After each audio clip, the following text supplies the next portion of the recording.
स्वागत है let's crack JPSC Hindi channel पे। और आज हम लोग सिंधु घाटी सभ्यता का पार्ट 3 करने वाले हैं। इसमें देखेंगे जो शेष रह गया था हमारा स्थल और उसके खोजकर्ता और महत्वपूर्ण खोज के बारे में, उसको पूरा करेंगे। और उसके बाद सिंधु घाटी सभ्यता के विशेषताओं के बारे में अध्ययन करेंगे, जिसमें सामाजिक व्यवस्था आएगा, आर्थिक आएगा और संस्कृति आएगा। अब आज हम लोग इस सिंधु घाटी सभ्यता के टाइटल को समाप्त कर देंगे। तो चलिए स्टार्ट करते हैं। तो बनवाली पढ़ते हैं। बनवाली का खोज जो है रविंद्र सिंह बिष्ट ने किया था 1974 ईस्वी में। ईस्वी मैं बार बार बोल रहा हूँ कि दो केवल याद रखिएगा, मोहनजोदड़ो और हड़प्पा के लिए। हड़प्पा का 1921 में दयाराम साहनी और मोहनजोदड़ो राखलदास बनर्जी 1922 में किए थे। उसके बाद हरियाणा हिसार जिला में स्थित है। उसके बाद यहाँ क्या मिला देखिए, यहाँ मिला मिट्टी के हल। यहाँ की सड़कें एक दूसरे को संपूर्ण पर काटती हैं। देखिए अगर एक क्वेश्चन पूछा गया, ये नगरीय योजना के अंतर्गत आगे चल के विशेषता हम लोग पढ़ने वाले हैं कि यहाँ का जो सड़कें थी एक दूसरे को संपूर्ण पर आकर मिलती थी, यह कहाँ अवशेष पाया गया है? तो आपका जवाब होगा ये बनवाली में पाया गया है। क्लियर हो गया। उसके बाद देखिए कह रहा है कि यहाँ मिट्टी के बर्तन के भी अवशेष मिले हैं और सड़कें जालीनुमा आकार के थे और यहाँ जौ भी मिले और मनके भी मिले हैं। एक बार फिर से समझिए, आपको क्या याद करना है? मिट्टी के हल याद करना है और सड़कें जो है यहाँ ऐसे साक्ष्य मिले हैं कि सड़कें जो है आकर संपूर्ण पर मिलती थी। और उसके बाद जो है यहाँ जौ भी मिला है और मनके भी मिले हैं। अगला है रोपड़। रोपड़ को यज्ञदत्त शर्मा खोज किए थे 1953 में। यह सतलज नदी पंजाब में है। रोपड़ सतलज नदी के किनारे है। और बनवाली एक ऐसा क्षेत्र है सिंधु घाटी सभ्यता का जहाँ पे न तो जल का निकासी का अवशेष मिला है और ये जो है किसी नदी के किनारे स्थित नहीं है। अब यहाँ पर देखिए रोपड़ में क्या मिला? तांबे की कुल्हाड़ी आप याद कर सकते हैं यहाँ से। और यहाँ मनुष्य के साथ साथ कुत्ते को भी दफनाने का प्रमाण मिला है। तो आप सिर्फ यहाँ से एक भी याद रखिएगा कि तांबे का कुल्हाड़ी जो है कौन से स्थल में मिला था? तो रोपड़ में मिला था। और रोपड़ कहाँ था? पंजाब में था, सतलज नदी के किनारे। उसके बाद देखिए रंगपुर चावल के लिए पूछा जाता है हमेशा क्वेश्चन। तो इसको रघुनाथ राव ने खोज किया था। और उसके बाद भादर नदी के किनारे है गुजरात में। और यहाँ देखिए धान के भूसी, चावल, ज्वार बाजरा एक फसल है, इसका जो है अवशेष मिला था। तो यहाँ से आप चावल जो है याद रखेंगे। ठीक है, चावल को रंग लो, ऐसे भी आप याद कर सकते हैं कि चावल को रंग लो। इसका मतलब है रंगपुर में किसका मिला? चावल का अवशेष मिला। उसके बाद देखिए सुरपुटदा ये जेपी जोशी ने खोज किया था। सरस्वती नदी के किनारे है गुजरात में। और यहाँ घोड़े की हड्डियां मिला था। देखिए क्वेश्चन में पूछा जाता है घोड़े की हड्डियां का अवशेष जो है किस क्षेत्र में मिला? तो सुरपुटदा में मिला। और यहाँ पे मनके भी मिला। और यहाँ पर बंदरगाह स्थल भी है। और यहाँ एक अनोखी कब्र मिला था। ठीक है, अनोखी कब्र मतलब एक अलग प्रकार के जो है कब्र मिला था। तो यहाँ आप याद कर सकते हैं घोड़े की हड्डियां और कलश, ये दो चीज आप याद कर सकते हैं। कहाँ पे मिला? सुरपुटदा में। धौलावीरा देख लीजिए, RS वही रविंद्र सिंह बिष्ट 1985 में इसको खोज किए थे, गुजरात में है। ये भी किसी नदी के किनारे नहीं है। यहाँ जल निकासी का प्रबंधन, ठीक है, जल कैसे जो है निकासी होता है, जल का कैसे निकाला जाता है, जल को घर से कैसे निकाला जाता है, मतलब नाली। ठीक है, इस प्रकार से यहाँ पे प्रबंधन का अरेंजमेंट का जो है साक्ष्य मिले हैं धौलावीरा में। और यहाँ पर जल कुंड भी मिला है। उसके बाद देखिए राखीगढ़ी, ये सबसे बड़ा नगर है। सूरजभान ने इसे खोज किया था। ये घाघर नदी के किनारे हरियाणा में है और भारत के सबसे बड़ा स्थल है। और यहाँ ताम्र उपकरण भी मिले थे। अब देखेंगे इसकी सिंधु घाटी सभ्यता की विशेषताएं में देखेंगे राजनीतिक व्यवस्था किस प्रकार से थी, सांस्कृतिक किस प्रकार से थी, इसका कला संस्कृति, जो आर्ट एंड कल्चर एक अलग से जो सिलेबस पढ़ा जाता है, मैं आर्ट एंड कल्चर वो साथ ही समाप्त कर दूंगा। तो चलिए स्टार्ट करते हैं इसकी विशेषता। किसकी विशेषता? सिंधु घाटी सभ्यता की विशेषता।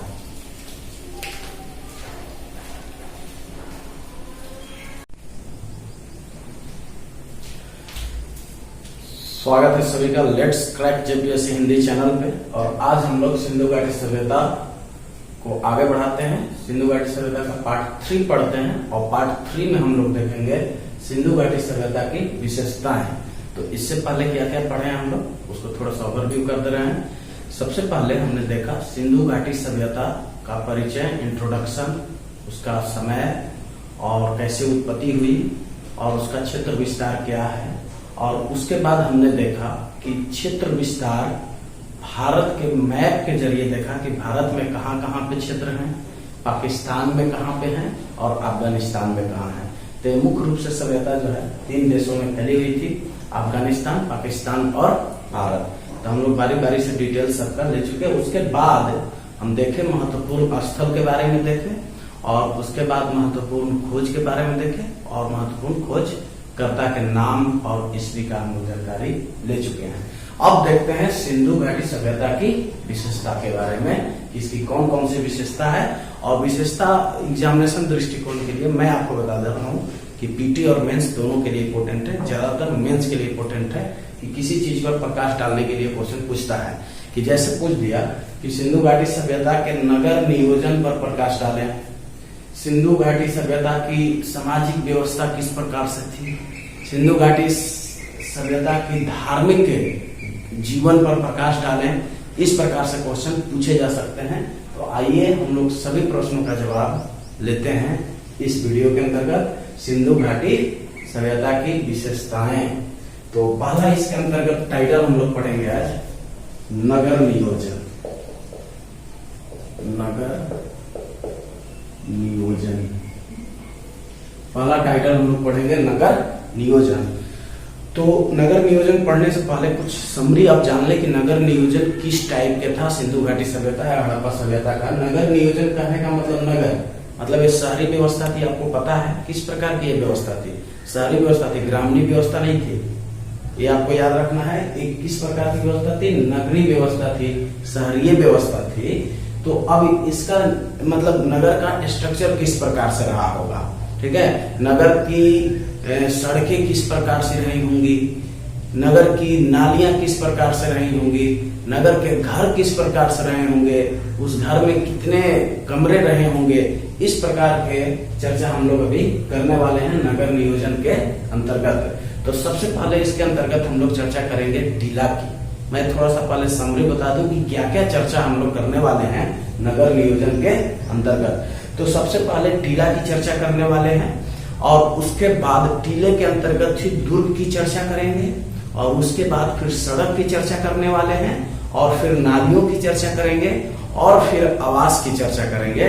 और सभी चीज में हम लोग अपवाद को भी देखेंगे क्योंकि जनरली अपवाद से ही क्वेश्चन प्रीलिम्स में पूछे जाते हैं, मतलब प्रारंभिक परीक्षा में पूछे जाते हैं। तो कैसे प्रश्न भी पूछे जाते हैं उसका भी हम लोग एनालिसिस साथ साथ करते चलेंगे। तो सबसे पहले बात करते हैं ईंट की। नगर नियोजन के अंतर्गत सबसे पहला टाइटल हमारा आ रहा है ईंट। तो देखिए ईंट की पहले चर्चा कर लेते हैं, ठीक है। तो ईंट कितने प्रकार के लगे होते थे? तो ईंट 2 प्रकार के लगे होते थे, पक्की ईंट और कच्ची ईंट। अच्छा से समझिए, पहले ईंट की चर्चा कर रहे हैं। तो ईंट कितने प्रकार के सिंधु घाटी सभ्यता में लगे होते थे?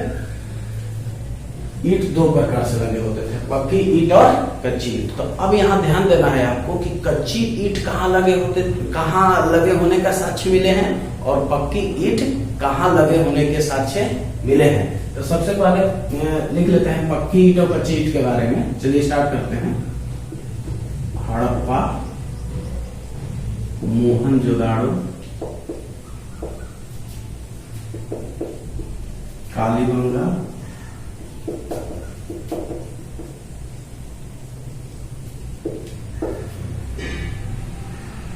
ठीक है। अब ध्यान से देख लीजिएगा आप।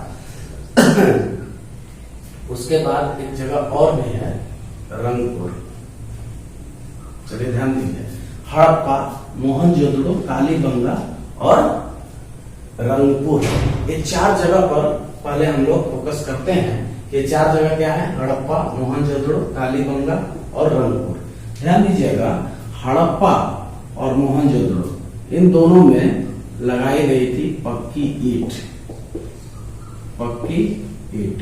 और उसके बाद कालीबंगा, कालीबंगा में लगाया गया था कच्ची ईंट। कच्ची ईंट का साक्ष्य यहाँ पर मिला है और यहाँ पर भी कच्ची ईंट ही मिला है, लेकिन मैं बाद में इसलिए लिखा हूं कि ताकि अगर यहाँ क्वेश्चन आ जाए कि कच्ची ईंट का प्रयोग कहाँ किया गया था और उस स्थिति में रंगपुर ऑप्शन में न हो तो फिर आपका टिक होगा कालीबंगा टिक होगा। ठीक है, और ऐसा भी स्थिति आ सकता है कि कच्ची ईंट का प्रयोग कहाँ किया गया था, कौन सा क्षेत्र में किया गया था, तो कालीबंगा ऑप्शन में ना हो और रंगपुर हो तो वहां पर आप इसमें टिक कर देंगे। तो कहने का मतलब ये हुआ कि कालीबंगन या कालीबंगा में सबसे ज्यादा कच्ची ईंट का प्रयोग हुआ था, मतलब यहाँ ज्यादा हुआ था और यहाँ कम हुआ था। इसको ऐसे याद रखना है।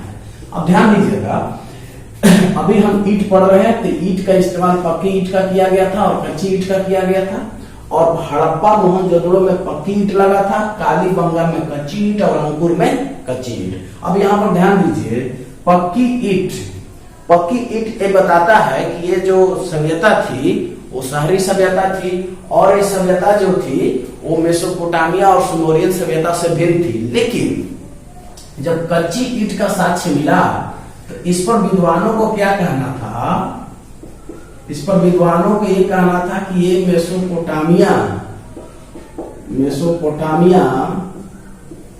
या सुमेरियन के लोग यहां पर आए और इस सभ्यता को डेवलप करके चले गए। देखिए, जैसे ही कालीबंगा में साक्ष्य मिला कि कच्ची ईंट द्वारा घर बनाया गया है, कच्ची ईंट का साक्ष्य मिला, तो कुछ विद्वानों का यहाँ कहना था कि मेसोपोटामिया और सुमेरियन के लोग यहाँ पर आए, मतलब कच्ची ईंट को बेस मानकर कि मेसोपोटामिया और सुमेरियन के यहाँ पर लोग आए जो मतलब यहाँ पर आकर और इस सभ्यता को विकसित करके चले गए। लेकिन अब ऐसा क्यों उन्होंने कहा, क्योंकि मेसोपोटामिया और सुमेरियन की जो सभ्यता थी उसमें जो घर था वो किसकी बना हुआ था, कच्ची ईंट के बना हुआ था। तब अच्छा से समझिए, धीरे धीरे समझा रहे हैं। अब ध्यान दीजिएगा, इस पर विद्वानों को कहना था। लेकिन जब बाद में और खुदाई होने लगा तो ये पाया गया कि नहीं, सिर्फ एक ही जगह, देखिए ज्यादा मात्रा की अगर बात करते हैं तो रंगपुर अभी थोड़ा सा बाद में साइड करके पढ़ते हैं, तो कालीबंगा में ही सिर्फ कच्ची ईंट का अवशेष मिला है, बाकी कहीं जगह नहीं मिला। मतलब रंगपुर में मिला है, बहुत कम मिला है, तो बाकी जगह तक पक्की मिला। तो फिर विद्वानों का यह विचार आया कि नहीं, यहाँ पर मेसोपोटामिया और सुमेरियन के लोग यहाँ पर नहीं आए थे, यहाँ पर द्रविड़ जनजाति के लोग जो थे, द्रविड़ जाति के जो लोग थे, वही सिंधु घाटी के रियल में निर्माता करता थे। ये मेसोपोटामिया और सुमेरियन के लोग यहाँ पर नहीं आए थे। तो अभी ईंट का हम लोग चर्चा कर रहे हैं कि ईंट का इस्तेमाल पक्की ईंट का होता था और कच्ची ईंट का। तो हड़प्पा और मोहनजोदड़ो में कौन सा ईंट लग गया, पक्की ईंट, और कालीबंगा और रंगपुर में लग गया कच्ची ईंट, और कच्ची ईंट दोनों में लगा। लेकिन अब ज्यादा कहाँ लगा, किताबों में आप कहीं कहीं पर ही ऐसा देखिएगा कि रंगपुर लिखा हुआ है, नहीं तो लिखा हुआ है कालीबंगा या कालीबंगन में कच्ची ईंट का प्रयोग किया। और उसी के बेस पर कुछ विद्वानों का यह कहना था कि ये जो सभ्यता है मेसोपोटामिया या सुमेरियन के लोग यहाँ पर आए और इस सभ्यता को डेवलप करके चले गए। लेकिन बाद में जैसे उत्खनन हुआ तो देखा गया कि सिर्फ एक ही जगह है जहां पर कच्ची ईंट के मकान बनने का साक्ष्य मिले, बाकी जगह जो है वो सभी जगह पक्की ईंट का अवशेष मिला। तो आप कह सकते हैं कि हड़प्पा और मोहनजोदड़ो में किस प्रकार की ईंटें लगी हुई थी, पक्की ईंट, और कालीबंगा में कच्ची ईंट, और रंगपुर में भी कच्ची ईंट लगी हुई थी। लेकिन अब क्वेश्चन जब आएगा, प्रश्न पूछे जाएंगे, तो कालीबंगा में आप टिक करके आएंगे। हाँ, अगर कालीबंगा ऑप्शन ना रहे तब उस स्थिति में आपको रंगपुर टिक करना है। चलिए, अब एक बात हो गई, ईंट की। ईंट में किसी प्रकार का दिक्कत, तो ईंट में आपको याद रखना है कि हड़प्पा और मोहनजोदड़ो में पक्की ईंट का इस्तेमाल किया गया और कालीबंगा और रंगपुर में कच्ची ईंट का प्रयोग किया गया।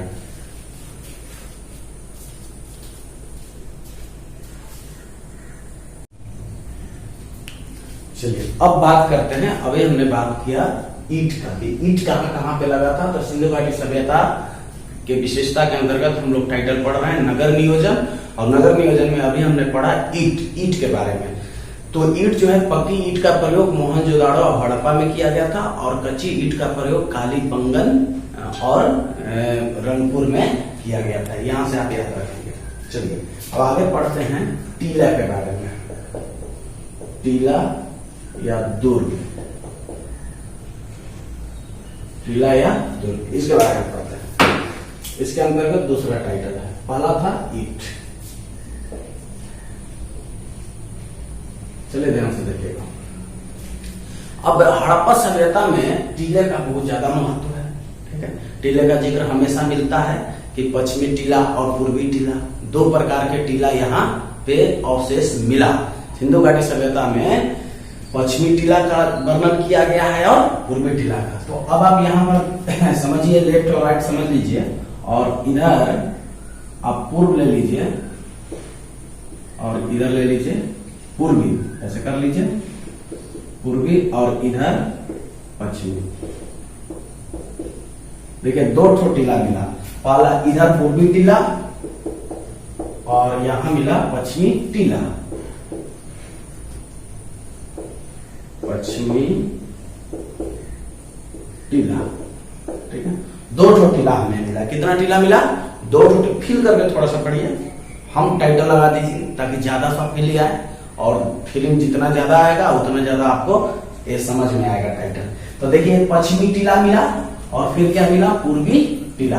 तो अब यहां पर बताया गया कि पश्चिमी टीला का हाइट ज्यादा था, पश्चिमी टीला का हाइट ज्यादा था और पूर्वी टीला के हाइट कम था। तो चलिए इस हाइट इस प्रकार से बनाते हैं इसको। चलिए ऐसे बना देते हैं। ये देखिए ऊंचाई, ऊंचाई इसका क्या हो गया? ज्यादा हो गया, और इसका ऊंचाई क्या हो गया? ऊंचाई हो गया यहाँ पर कम। चलिए ध्यान दीजिएगा। तो पश्चिमी टीला का ऊंचाई ज्यादा था और पूर्वी टीला का ऊंचाई क्या था? कम था। क्लियर है? तो सिंधु घाटी सभ्यता में दो टीला मिला हमें, पश्चिमी टीला मिला और पूर्वी टीला। पश्चिमी टीला का ऊंचाई ज्यादा था और पूर्वी टीला का कम था। ऐसा क्यों था? अब यहाँ पर लोगों का रहना होता था। अब विचार कीजिए, शायद उच्च वर्ग के लोग यहाँ रहते होंगे, शायद, क्योंकि शायद पर ही सिंधु घाटी सभ्यता है और शायद पर ही पेपर भी बनता है, क्योंकि इसका लिपि अज्ञात है, लिपि को अभी पढ़ा नहीं जा चुका है।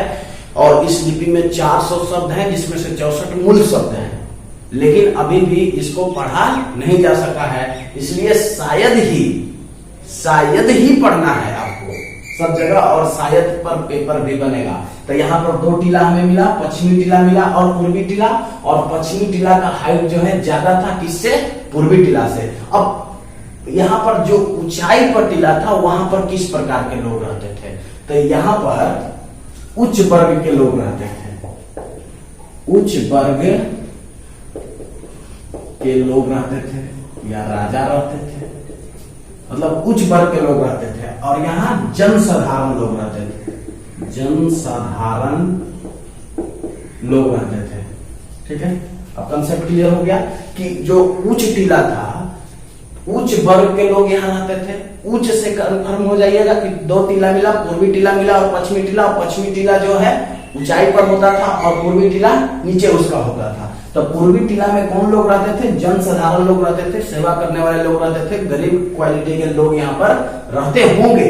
और यहाँ पर उच्च टीला में उच्च वर्ग के लोग या राजा निवास करते थे। तो उच्च टीला को उन्होंने किया क्या था कि चारों तरफ से इन्होंने बाउंड्री करवा दिया था। इस उच्च टीला को चारों तरफ से इन्होंने बाउंड्री करवा दिया था, छतवाली करवा दिया था, जिसे कहा गया दुर्ग, जिसे कहा गया दुर्ग।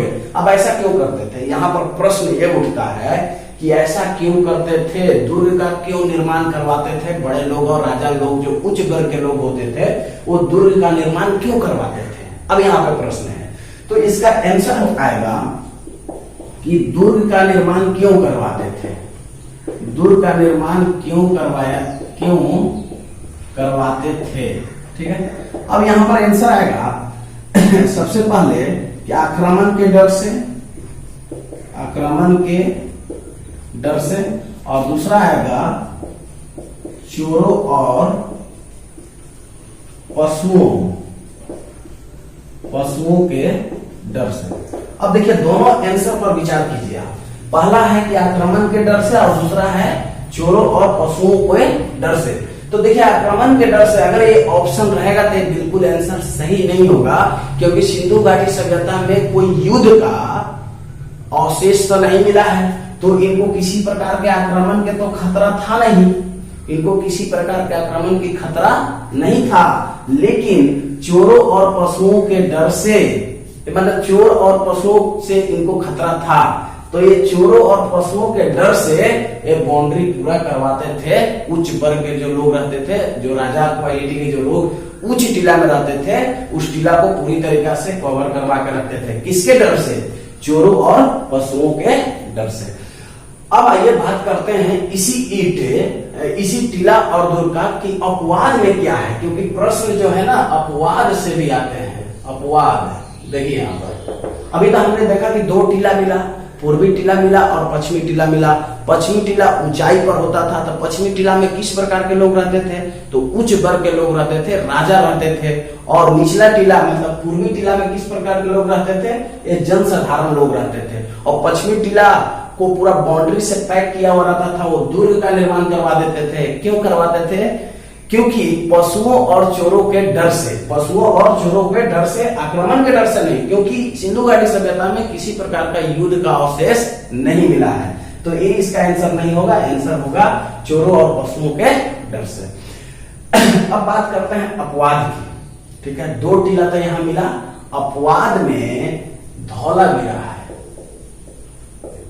धौलावीरा, देखिए धौलावीरा बता, धौलावीरा में 3 टीला मिला है। कितना टीला मिला है? 3 टीला मिला है, जिसमें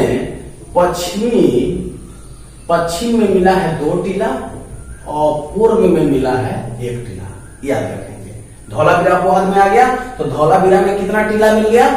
धौलावीरा में 3 टीला मिल गए। ठीक है, या दुर्ग मिल गए, जिसमें 2 पश्चिमी में मिल गए और 1 पूर्व में मिल गए। और धौलावीरा जल निकासी का, धौलावीरा एक यहां पर पॉइंट है कि धौलावीरा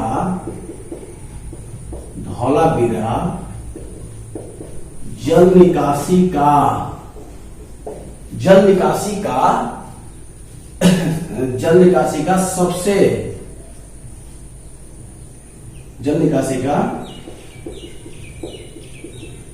सबसे सुंदर प्रचलन देखा गया, वहां पर प्रचलन देखा गया। मतलब जो जल निकासी का सिस्टम था पूरे क्षेत्र में, सिंधु घाटी सभ्यता के पूरे क्षेत्र में जल निकासी का जो सिस्टम था सबसे सुंदर प्रचलन कहां देखा गया? धौलावीरा में देखा गया। तो अभी बात करते हैं हम लोग टीला या दुर्ग की बात करते हैं। तो पश्चिमी टीला मिल गया, पूर्वी टीला मिल गया। पश्चिमी टीला हाइट होता था, पूर्वी टीला लो होता था, ऊंचाई कम होता था। लेकिन अपवाद में धौलावीरा में 3 टीला मिला। तो क्वेश्चन ऐसे बन सकते हैं कि वो कौन सा जगह था जहां पर 3 टीले मिले? तो होगा धौलावीरा, जिसमें पश्चिम में 2 टीला मिला और पूर्व में 1 टीला मिला। तो अब ये बात हो गई सिंधु घाटी सभ्यता की विशेषता के अंतर्गत। अभी हम पढ़ रहे हैं कि नगर नियोजन। तो नगर नियोजन में अभी तक हमने बात किया, ईंट की बात कर ली। अब ईंट में हमने देखा कि कच्ची ईंट का प्रयोग कालीबंगन और रंगपुर में हुआ है। रंगपुर में बहुत कम हुआ है और कालीबंगन में ज्यादा हुआ है कच्ची ईंट का प्रयोग। लेकिन मोहनजोदड़ो हड़प्पा में और बाकी जगह में पक्की ईंट का प्रयोग किया गया है। उसके बाद हमने देखा टीला और दुर्ग। तो एक टीला जो है 2 प्रकार से हमको मिला, पश्चिमी टीला मिला और पूर्वी टीला मिला। पश्चिमी टीला हाइट पर और पूर्वी टीला थोड़ा सा लो था। वो हाइट पर किस प्रकार के लोग रहते थे? तो उच्च वर्ग के लोग रहते थे, वहां पर राजा रजवाड़े रहते होंगे। और नीचे जो है जनसाधारण लोग रहते होंगे। तो दुर्ग का वो निर्माण क्यों करवाते थे? पश्चिमी टीला को वो बाउंड्री क्यों करवा के रखते थे? क्योंकि आक्रमण से उनको किसी प्रकार का डर नहीं था, उनको डर था चोरों और पशुओं से। लेकिन यहाँ अपवाद में क्वेश्चन टपक आता है कि वह कौन सा जगह है जहां पर 3 टीले के अवशेष प्राप्त हुए हैं? तो वह है धौलावीरा, जहां पर 3 टीला मिला है, पश्चिम में मिला है 2 और पूर्व में मिला है 1। चलिए अब बात करते हैं इसकी सड़क की।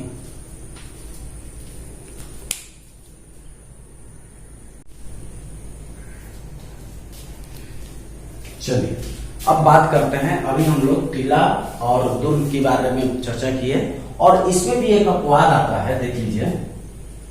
इसमें अपवाद ये आता है कि यहाँ एक ऐसा भी क्षेत्र है जहां पर कोई भी टीला, कोई भी दुर्ग का अवशेष नहीं मिला है, ठीक है। जहां देखिए कोई भी टीला या दुर्ग नहीं मिला है, नहीं मिला है। वो कौन सा क्षेत्र है, मैं पहले चेक कर लेता हूं। हाँ चलिए ठीक है।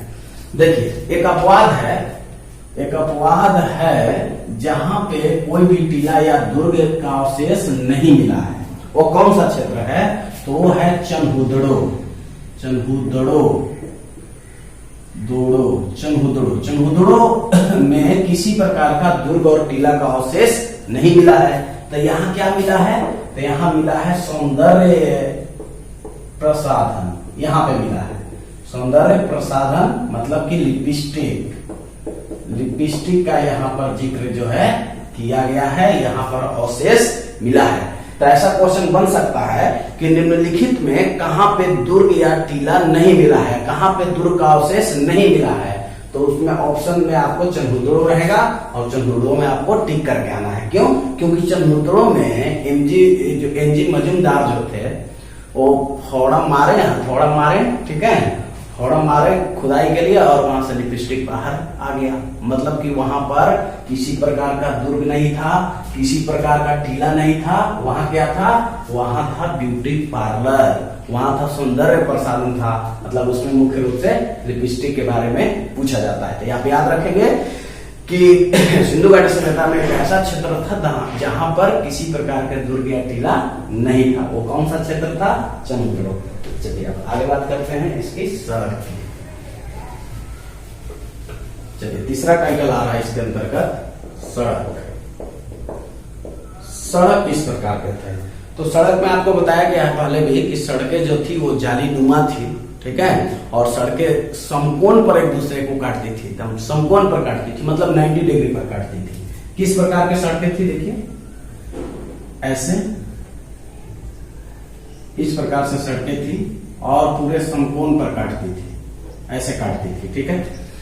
तो जहां पर कटान बिंदु होता था, जैसे यहां पर कटान बिंदु हो गया, ठीक है, यहां पर सड़कें एक दूसरे को काट दी समकोण पर, तो यह कहलाता था ऑक्सफोर्ड सर्किल, ऑक्सफोर्ड सर्किल। ये याद रखेंगे आप, क्या कहलाता था, ऑक्सफोर्ड सर्किल। सड़कें एक दूसरे को समकोण पर काटती थी, यहां पर लिख दे रहे हैं, सड़कें एक दूसरे को समकोण पर काटती थी, ठीक है, मतलब जालीनुमा। देखिए जालीनुमा, किस प्रकार का सड़क हुआ करता था, जालीनुमा, मतलब जाल जैसा सड़क हुआ करता था। अब ध्यान दीजिएगा, ये ऐसे सड़क जा रहा है और उधर से सड़क आ रहा है, मतलब यहां हो गया ये रोड, हाईवे रोड हो गया, और ये भी एक रोड हो गया, ये भी रोड हो गया, ठीक है। यहां पर भी ऐसे काटा जा सकता है, यहां पर भी ऐसे काटता था सड़क, ठीक है। अब यहां पर भी रोड हो गया। अब इमेजिन कीजिए यहां पर भी रोड हो गया, तो अब बचा कौन जगह, तो बचा यहां जगह, ठीक है। तो यहां पर घर होगा, बचा यहां पर जगह, तो यहां पर भी घर होगा, यहां पर जगह बच गया तो यहां पर भी घर होगा, और यहां पर जगह बच गया, यहां पर भी घर होगा। अब घर का प्रवेश द्वार देख लीजिए कि घर का प्रवेश कैसे होता था। तो प्रवेश में अगर मुख्यतः देखा जाए कि प्रवेश किस प्रकार से होता था, तो मुख्यतः पूर्व की ओर होता था। प्रवेश जो है, अगर इधर पश्चिम है और इधर पूर्व है, तो यहाँ पर देखिए, यहाँ पर पश्चिम और यहाँ पर पूर्व, तो जो प्रवेश था वो मुख्यतः पूर्व की ओर होता था, पूर्व की ओर होता था। और ये भी देखना है कि इनका जो निकलने का जो द्वार था, निकलने का द्वार था, एक जगह अपवाद आपको पढ़ना है, लोथल पढ़ना है, ठीक है। नहीं तो बाकी जो है सभी का जो दरवाजा था, दरवाजा की अगर बात कर लेते हैं कि सिंधु घाटी में सभी, ऐसे लिख देते हैं सेंटेंस, सिंधु घाटी में लोथल को छोड़कर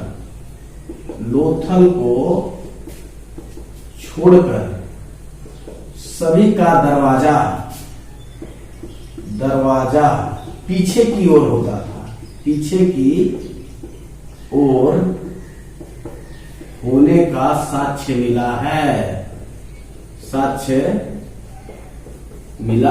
है। इस पॉइंट पर पहले समझ लीजिए कि जितने भी सिंधु घाटी के क्षेत्र थे, नगर थे, सब के दरवाजा जो है पीछे की ओर, पिछवाड़े की ओर मिला है। लेकिन एक लोथल है, अपवाद में देखिए यहां पर लोथल, आपको याद रखना है अपवाद कि लोथल में सिर्फ आगे की ओर दरवाजा है, ठीक है। आपको याद रहेगा कि बाकी जितने भी क्षेत्र यहाँ थे, यहाँ घर, यहाँ नगर बसे हुए थे, जिसमें दरवाजा था सबका पिछवाड़े की ओर होता था, पीछे की ओर होता था। और यहाँ पर लेकिन लोथल एक ऐसा जगह है जहां पर जो है दरवाजा जो है आगे की ओर होता था। तो यहां से आपको की पॉइंट है कि याद हो जाएगा लोथल में दरवाजा आगे की ओर होता था।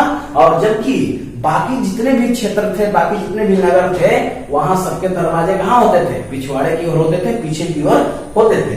तो अब यहां पर समझना है कि एक ऐसा जगह और है जहां पे, अब नालियों के बारे में पहले बात कर ले उसके बाद, ठीक है। देखिए नाली, अगला है टाइटल नाली। तो नाली क्या होता था, प्रत्येक नालियां जो है ईंटों से ढकी हुई होती थी, प्रत्येक नालियां ईंटों से ढकी हुई होती थी, ठीक है। अब देखिए, अब ईंटों से ढकी हुई होती थी, कहने का मतलब ये हुआ कि अब तो कुछ किसी चीज से जोड़ा गया होगा उसको। जैसे अभी ईंट किस चीज से जोड़ा जाता है, सीमेंट से जोड़ा जाता है। तो वहां दो ठो कंडीशन निकलकर विद्वानों ने कहा कि गारा से जोड़ा गया होगा, गारा, ठीक है, मोर्टर जिसको बोलते हैं गारा। देखिए पहला कंडीशन आ रहा है कि गारा से जोड़ा गया होगा, मोर्टर जिसको बोलते हैं इंग्लिश में मोर्टर, ठीक है। और दूसरा कंडीशन ये है कि चूना पत्थर प्लस जिप्सम का प्रयोग किया गया होगा, जिप्सम का प्रयोग किया गया होगा। तो अब ध्यान देना है कि कौन सा ऑप्शन टिक करना है आपको। तो उस समय में अगर गारा उपलब्ध नहीं हुआ होगा, शायद उस समय गारा उपलब्ध नहीं हुआ होगा, तो उस स्थिति में सिंधु घाटी सभ्यता के लोग जो थे नाली को ढकने के लिए किसका प्रयोग किए होंगे, चूना पत्थर और जिप्सम का प्रयोग किए होंगे। तो आपको टिक करके यहां बनाना है। लेकिन दो टर्म विद्वानों ने रखा कि वो गारा का भी प्रयोग करते थे। कहीं कहीं पे ऐसा साक्ष्य मिला है जहां पर देखा गया कि गारा का प्रयोग, मोर्टर का प्रयोग वो नालियों को ढकने के लिए ईंट जो वहां पर रखते थे उसको करते थे। लेकिन ज्यादा जगह ये देखा गया कि चूना पत्थर प्लस जिप्सम का वो प्रयोग करते थे, किसके लिए, नालियों को ढकने के लिए। तो एक ऐसा जगह कालीबंगन है जहां पे आपको गलियों और नालियों का एक समान अनुपात है। तो सबसे पहले इस पॉइंट को लिखते हैं। सड़कें एक दूसरे को संपर्क काटती थी, जानी नुमाई कंप्लीट हो गया है। देखिए एक क्षेत्र ऐसा है जहां नदियों और गलियों का अनुपात समान है। तो वो कौन सा क्षेत्र है, आपको जवाब देना है। तो वह क्षेत्र है कालीबंगा, कालीबंगा, ठीक है। ये आपका क्षेत्र है जहां पे नदियों और गलियों का अनुपात क्या है, बराबर है, ठीक है। अब ये क्लियर हो गया। अब एक और चीज यहां पर लिख लीजिए कि घर घर मतलब कि प्रत्येक घर में, ठीक है, घर घर मतलब कि प्रत्येक घर में कुएं का अवशेष मिले, कुएं का अवशेष मिला। कहां पर मिला, ये भी याद कर लीजिए आप। तो ये भी मिला कालीबंगा में ही मिला। कालीबंगन भी लिख सकते हैं, कालीबंगा भी आप पढ़ सकते हैं। आपका प्रोनाउंसिएशन करने पर डिपेंड करता है कि आप क्या पढ़ रहे हैं। तो हमने यहाँ पर दो इंपोर्टेंट फैक्ट को देखा कि जहां नालियों और नदियों ठीक है, नालियों और गलियों, जो नालियों ईंट से ढके होते थे, और देखिए सड़कें जो थी वो एक दूसरे को कहाँ काटती थी, समकोण पर काटती थी। तो देखा गया कि नालियों और गलियों का जो रेशियो था वो समान था। वो कहाँ था? सिर्फ सिंधु घाटी सभ्यता के क्षेत्र में केवल एक ही जगह था जहां पर ये देखा गया कि नालियों और गलियों का अनुपात जो है वो सेम है, मतलब समान है। कहाँ? कालीबंगा में। और घर घर कुएं का अवशेष मिला, प्रत्येक घर में एक एक कुआं होता था। और कहाँ? कालीबंगा में होता था। तो ये हमने देखा ईंट, टीला और सड़क। अब देखते हैं कि ईंट का प्रकार, ईंट कितने प्रकार के रहे होंगे उस समय। तो देखिए अब इसको मिटाते हैं। देखिए ईंट का प्रकार देख लीजिए, चौथा में ईंट का प्रकार देखिए, ईंट कितने प्रकार से रहे होंगे। तो पहला एल आकार के ईंट रहे होंगे, एल आकार के। तो एल आकार से समझ लीजिए कि एल आकार के ईंट का क्या इस्तेमाल किया गया होगा। तो घर के कोने बनाने के लिए, घर के कोनों को बनाने के लिए अभी भी आप लॉजिक लगा सकते हैं कि घर के कोने को बनाने के लिए जो है इस प्रकार के ईंट का प्रयोग किया जाता है। देखिए एकदम कॉर्नर जो है बनाने के लिए किस प्रकार के ईंट का प्रयोग किया जाता है? एल प्रकार के ईंट का प्रयोग किया जाता है। उसके बाद जो है आता है अगला टाइटल वक्राकार। वक्राकार ईंट का प्रयोग होता था। ये वक्राकार ईंट का प्रयोग होता था किसके लिए? गुंबज वगैरह बनाने के लिए। किसके लिए? गुंबज बनाने के लिए इस प्रकार के ईंट का प्रयोग किया जाता था। लेकिन जनरली तौर पे ज्यादातर किस प्रकार के ईंट का प्रयोग किया जाता था ये भी जानिए। तो ज्यादातर आयताकार ईंट का प्रयोग किया जाता था। देखिए आयताकार, ज्यादातर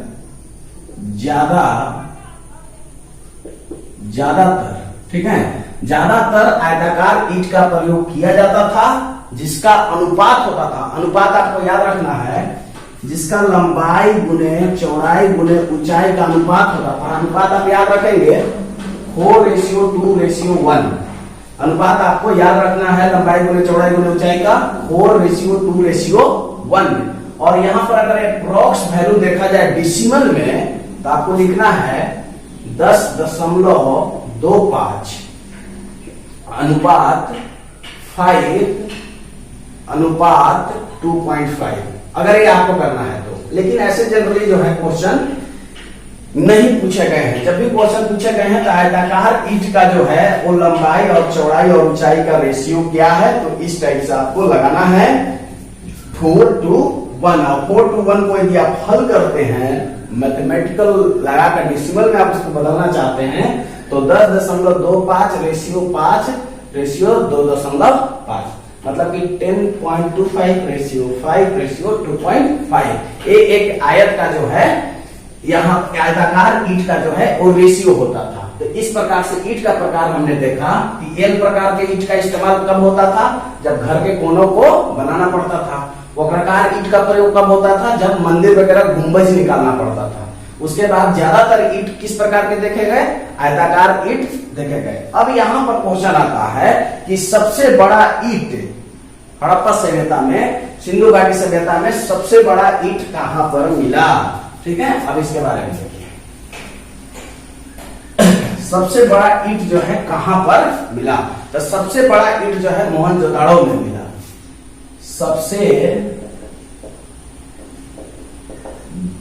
बड़ा ईंट कहां पर मिला? मोहनजोदड़ो में मिला। मोहनजोदड़ो में मिला या मोहनजोदाड़ो में मिला। वो कितना का मिला? देखिए 51:26 एल गुने बी गुने एच, इतना रेशियो का एक ईंट मिला। सबसे बड़ी ईंट, ऐसा क्वेश्चन पूछा जाता है कि सिंधु घाटी सभ्यता में या हड़प्पा सभ्यता में सबसे बड़ा ईंट का अवशेष कहाँ मिला? तो आपका जवाब होगा मोहनजोदड़ो में मिला। जो कितना रेशियो का था? 51:26 लंबाई गुने चौड़ाई गुने ऊंचाई। इस प्रकार का वहां पर ईंट मिला। कहाँ? मोहनजोदड़ो में मिला। तो आपका एक आंसर हो गया कि सिंधु घाटी सभ्यता में, हड़प्पा सभ्यता में सबसे बड़ी ईंट का अवशेष कहाँ मिला है? तो मोहनजोदड़ो में मिला है। और सामान्यतः ईंट का जो प्रकार है वो 3 होता था, एल, वक्र और आयताकार। और आयताकार ईंट का रेशियो कितना होता था, 4:2:1 ये जनरली होता था। लेकिन अब तो यहाँ पर क्वेश्चन जनरली का बनता नहीं है, बनेगा विशेष का क्वेश्चन। तो विशेष में आएगा सबसे बड़ा ईंट। तो सबसे बड़ा ईंट जो है वो सिंधु घाटी सभ्यता में कहां पर मिला था? सबसे बड़ा ईंट कहां मिला था? मोहनजोदाड़ो में, जिसका रेशियो था 51:26:6। चलिए अब बात करते हैं भवन की। ठीक है, अब अगला टाइटल आ रहा है भवन, 5वां टाइटल और लास्ट टाइटल है इसका नगर नियोजन का। देखिए